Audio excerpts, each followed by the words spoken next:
우리 주제표와 회복 캠페인 우리 같이 하도록 하겠습니다. 자, 시작. 주여 이제 회복하게 하소서. 예배를 회복하겠습니다. 기도를 회복하겠습니다. 사랑을 회복하겠습니다. 가정을 회복하겠습니다. 사명을 회복하겠습니다. 아멘.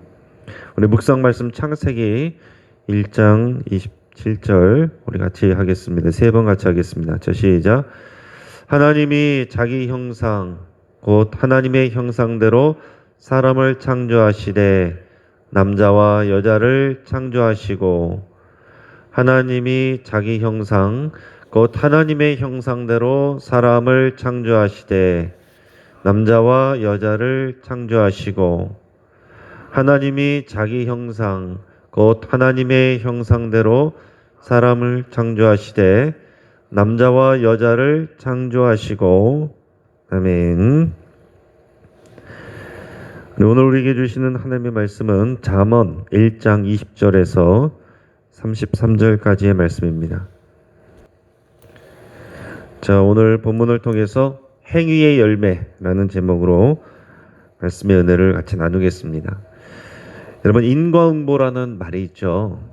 이 인과응보라는 말은 불교에서 유래한 말인데, 선을 행하면 선의 결과가, 악을 행하면 악의 결과가 반드시 뒤따른다, 그런 표현입니다.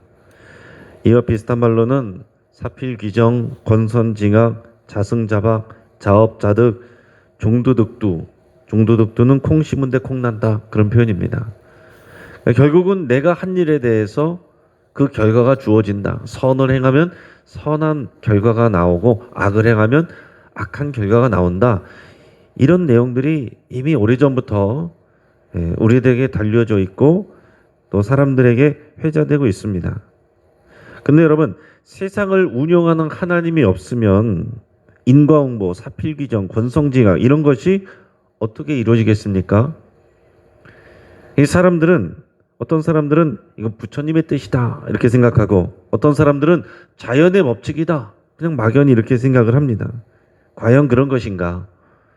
오늘 성경이 말하는 지혜는 뭐냐? 인과응보가 여호와 하나님에게서 온다라는 것을 가르치는 것입니다. 그 믿음을 따라서 사는 것, 이게 지혜다라는 거예요. 여호와를 경외한다는 거, 하나님께서 우리의 모든 삶의 행위에 대해 선을 선으로, 악을 악으로, 그 선의 기준은 하나님에게 있다는 것, 이것을 다 가르쳐주는 것이 지혜예요. 반대는 무엇입니까? 하나님이 계시지 않는 것처럼 사는 것이 지혜의 반대, 우매한 일이고 미련한 일입니다. 이 시대에 CCTV는 두려워하면서도 여호와 하나님을 두려워하지 않는 사람이 얼마나 많은지 모릅니다. 교회를 다닌다고 여호와를 두려워하고 경외하는 게 아니에요. 교회를 다니면서도 여호와 하나님이 안 계신 것처럼 사는 사람 많이 있습니다.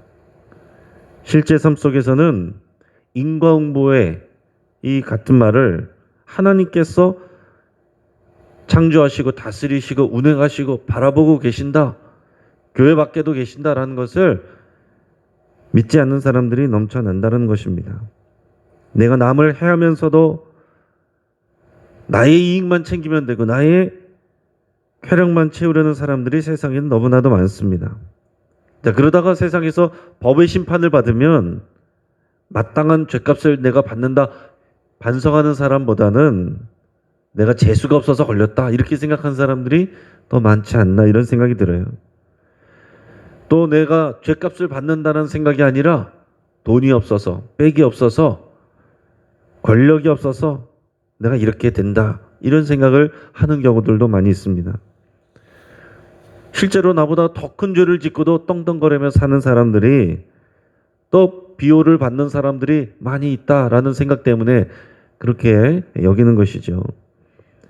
자, 오늘 본문은 지혜를 의인화해서 표현하고 있습니다. 특히 이 지혜는 여성으로 의인화되어서 표현이 되고 있습니다. 우리가 그런 말도 많이 하지 않습니까? 아내와 내비게이션에 그 음성에 해주는 그 안내말, 그건 잘 들어야 된다. 안 그러면은 인생 어려워진다. 길 잘못 든다. 이런 얘기를 뭐 농담처럼 하는 경우들이 있는데 그게 틀리지 않는 말인 것 같다 이런 생각이 듭니다. 지혜가 여성처럼 표현이 돼서 남성들이 주도하고 있는 이 세상 속에서 지혜가 초청을 하는 그런 모습을 오늘 잠언 말씀에서 보여주고 있습니다. 그래서 이렇게 지혜가 의인화되어 표현하는 이것을 지혜시라고 하는데 잠언에는 이 지혜시의 내용이 세 군데가 나옵니다. 그 세 군데 중에서 오늘 읽은 본문이 그 중에 첫 번째예요. 그래서 오늘 본문에서 결론처럼 말하는 것은 뭐냐? 지금 나의 삶은 나의 행위의 열매이고 결과이다 라는 것입니다. 한번 따라 보겠습니다. 지금 나의 삶은 나의 행위의 열매이고 결과이다. 여러분 이게 고백이 돼야 됩니다. 31절에서 33절 우리 같이 읽도록 하겠습니다. 자 시작. 그러므로 자기 행위의 열매를 먹으며 자기 꾀에 배부르리라. 어리석은 자의 태보는 자기를 죽이며 미련한 자의 안일은 자기를 멸망시키려니와 오직 내 말을 듣는 자는 평안히 살며 재앙에 두려움 없이 안전하리라. 아멘. 사람은 다 자기 행위를 먹고 자기 꾀에 배부른다 그렇게 말씀하고 있습니다. 자, 어리석은 자 32절에서는 어리석은 자, 31절과 32절은 사실 어리석은 자에 대해서 표현하고 있는 것입니다. 자기를 죽이고 자기를 멸망시키는 이 죽일 것 같은 이런 상황 가운데 그것이 다 자기 행위의 열매고 하나님의 말씀을 따른 것이 아니라 자기 꾀를 쫓다가 이런 일을 초래했다라고 말하는 것입니다. 그러나 반대로 지혜로운 사람은 33절에서 내 말을 듣는 자는 하나님의 말씀, 하나님의 지혜를 듣고 여기서 듣는 것은 순종하는 것까지를 포함하는 것입니다. 그것을 듣는 자는 평안히 살고 재앙에 두려움 없이 안전하리라 그랬습니다. 여러분 이 말씀을 믿는 것이 여호와를 경외하는 것입니다. 그게 믿음이에요. 우리 하나님께서 세상을 창조하시고 운영하시는 여호와 하나님이 섭리하시고 다스리신다. 부처가 인과응보를 주는 것이 아니고 여호와 하나님이 판단하시고 보상하시고 심판하신다.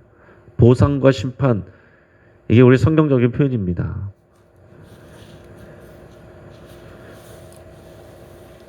자, 반드시 죄의 행위에는 하나님의 진노와 심판이 따릅니다. 이 인과응보라는 말을 여러분이 성경적으로 항상 생각하시고 성경적으로 표현하실 수 있기를 바랍니다. 여러분 세상에서는 어떤 식으로 생각하냐? 인과응보를 불교적인 개념은 어떤 식으로 생각하냐면은 내가 악한 일을 죄를 저질렀어도 선을 행하면 그래도 내가 칭찬받지 않느냐? 내 죄가 상쇄된다 이렇게 생각을 해요.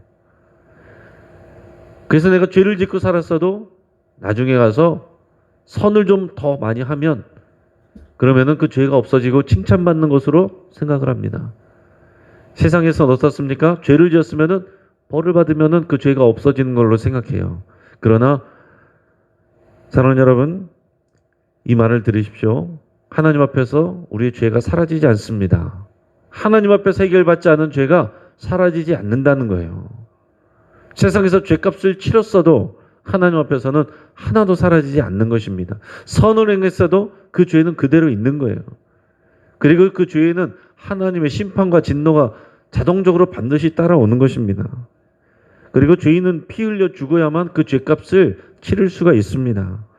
그래서 구약에서는 제물의 피로 염소와 소와 양으로 죄값을 대신 치렀지만 신약에서는 예수 그리스도의 피로 그분의 죽음으로 우리의 죄값을 대신 치른 것입니다. 그래서 이 예수 그리스도를 믿는 믿음과 믿고 끝나는 것이 아니라 예수님을 해서 구원받은 우리는 예수 그리스도를 따라가는 제자로 살아가는 것이죠. 자기를 부인하고 자기 십자가를 지고 예수님을 따라가는 것 그게 지혜로운 사람이에요. 하나님의 말씀은 그걸 말씀하고 있는 것이고 주님 여기까지 하고 선 긋는 거는 믿는 게 아니에요. 32절에 어리석은 자와 미련한 자는 바로 하나님이 없는 것처럼 업신여기는 사람들. 그들은 하나님의 말씀을 귀담아 듣지 않기 때문에 어리석고 미련한 말과 행동을 하는 것이라 그랬습니다. 시편 53편 1절에 어리석은 자는 그의 마음에 이르기를 하나님이 없다 하도다. 그들은 부패하며 가증한 악을 행하며 선을 행하는 자가 없도다. 이렇게 말씀하고 있습니다. 여러분, 교회 밖에서 얼마나 이런 일들이 많이 일어나며 교회를 다니면서도 이런 일들이 많이 일어나는가? 하나님은 다 보고 계신 것입니다. 자, 이런 어리석고 미련한 자들은 어떤 사람들이라고 했습니까? 지혜의 부르심을 외면한 사람들이에요. 오늘 본문의 20절에서 22절까지 말씀을 같이 읽겠습니다. 자, 시작. 지혜가 길거리에서 부르며 광장에서 소리를 높이며 시끄러운 길목에서 소리를 지르며 성문 어귀와 성중에서 그 소리를 발하여 이르되 너희 어리석은 자들은 어리석음을 좋아하며 거만한 자들은 거만을 기뻐하며 미련한 자들은 지식을 미워하니 어느 때까지 하겠느냐. 아멘. 자, 오늘 본문에서 지혜가 사람들을 부른다 그랬습니다. 근데 어디에서 부르고 있습니까? 잘 보세요. 길거리와 광장, 시끄러운 골목, 성문 어귀와 성중에서 큰 소리로 외치고 있다 그랬습니다. 여러분, 하나님의 말씀과 하나님의 지혜는 교회 안에서만 울려 퍼지는 것이 아닙니다. 일상생활의 장소들을 말하고 있는 거예요. 그리스도인들만 다니는 곳이 아니라 일반적인 모든 사람들이 생활하고 떠들고 장사하고 재판하는 모든 삶의 장소들을 말하고 있는 거예요. 거기서 하나님의 지혜가 부른다라고 말씀하고 있습니다. 하나님의 지혜와 하나님의 말씀, 그로 인한 영생, 교회용이 아닙니다. 세상에 전해져야 되는 하나님의 말씀이에요. 하나님은 세상의 모든 사람들을 대상으로 여호와를 경외하는 그 지식과 지혜, 이 삶으로 초청하고 있는 것입니다. 하나님의 말씀이 어떻게 세상에 외쳐집니까? 목사는 교회에서 외치는 것이고 세상에서 외치는 것은 여러분들인 거예요. 세상 속에서 살아가는 여러분들이 증언과 전도와 삶을 통해서 여러분들이 하나님의 지혜의 통로가 되는 것입니다. 나는 아무것도 안 하고 있어도 여러분들의 삶을 보면서 사람들은 그것이 지혜가 될 수도 있고 교회 다닐 필요가 없겠군 하는, 우리가 오히려 걸림돌이 될 수도 있고 하는 것입니다. 반대로 교회 다니는 사람들이 더해라는 말을 우리가 듣는다면 하나님의 삶에 우리의 지혜와 외침을 가로막고 있는 것과 같습니다. 우리가 하나님의 지혜는 성경 말씀만 말하는 것이 아니에요. 기독교 세계관과 성경적인 가치관을 가지고 우리가 말하고 행동하는 거, 표정 짓는 거, 선택하는 거, 살아가는 거, 이게 다 하나님의 지혜에서 비롯된 것이어야 됩니다. 하나님의 말씀, 성경 말씀, 하나님의 가르쳐주는 내용이 교회 안에서만 지켜져야 되는 것이 아니고 교회 밖에서 여러분의 삶 속에서 여러분이 그것을 살아내는 것이 정말 더 중요한 것이다 라는 것입니다. 자, 어떻게 하면 우리가 하나님의 지혜를 들으며 그 지혜의 통로가 될 수 있는 것인가? 23절 말씀 같이 읽겠습니다. 자, 시작. 나의 책망을 듣고 돌이키라. 보라, 내가 나의 영을 너에게 부어주며 내 말을 너에게 보이리라. 아멘. 자, 지혜는 하나님의 말씀입니다. 근데 하나님의 말씀인 지혜가 세상의 사람들에게 전달될 때 그것은 책망이 됩니다. 여러분, 이것을 잘 기억할 수 있기를 바랍니다. 그리스도인들이 오해를 잘 하고 있는 것이 있습니다. 그것은 성경의 달콤한 약속만을 전해야 한다라고 생각하는 것입니다. 그러나 기본적으로 우리가 하나님의 말씀을 듣고 회개하기 전까지는 우리 모두가 죄인이에요. 하나님과 그의 말씀과 지혜를 떠나 살고 있었습니다. 그래서 지혜의 기본적인 외침은 회개와 책망입니다. 예수님이 공생의 사역을 시작하시면서 누구든지 나를 믿으면 값없이 구원을 받는다 이렇게 외치지 않으셨어요. 예수님은 사람들에게 회개하라 라고 외치셨습니다. 마가복음 1장 15절 이르시되 때가 찼고 하나님의 나라가 가까이 왔으니 회개하고 복음을 믿으라 하시더라. 말씀을 잘 읽어야 됩니다. 그냥 예수님 믿어, 영생을 받아, 복을 받아. 하나도 내 삶을 돌이키는 것 없이, 내가 죄인이라는 것을 고백함 없이 그냥 예수님만 믿으면은 플러스 된다는 것으로 생각하고, 또 그렇게 전하고, 또 그렇게 교회 다니고, 그렇게 신앙생활하고, 그런 경우들 많이 있습니다. 내 삶에 회개가 없으면, 그 책망의 말씀이 있어야 회개가 오고, 회개가 있어야 우리가 예수님을 진짜 믿는 것입니다. 물론 상황에 따라서 우리가 부드러운 말과 공감의 말로 이렇게 접근을 할 수가 있어요. 하지만 진리와 생명을 얻게 하는 지혜와 영생에 다다르려면 반드시 이 책망을 들어야 됩니다. 그리고 회개를 해야 돼요. 그렇지 않고 그냥 마음의 감동과 위로, 나의 마음을 위로해 주는 말만 이렇게 골라서 듣는다. 그냥 그것은 값싼 은혜가 될 뿐입니다. 그냥 감동적인 말들은 세상에도 많이 넘쳐나요. 여러분 인터넷에도 그냥 몇 개만 치면 매일 쏟아집니다. 매일같이 그런 감동적이고 마음에 위로되는 말들 요즘에는 카톡을 통해서 다들 주고받습니다. 지혜는 그냥 감동적인 말이 아니라 우리 죄를 책망하고 하나님께로 돌이키게 하는 하나님의 말씀이고 부름입니다. 이 말씀을 마음으로 들으면 어떻게 되느냐? 성경에서 보면 성령이 임하셔서 그 말을 깨닫게 하신다고 그랬습니다. 여러분 똑같은 말씀을 들어도 어떤 사람은 하나님의 말씀을 듣고 변화가 되고 어떤 사람은 하나도 변화가 되지 않아요. 무슨 차이입니까? 성령의 역사의 차이예요.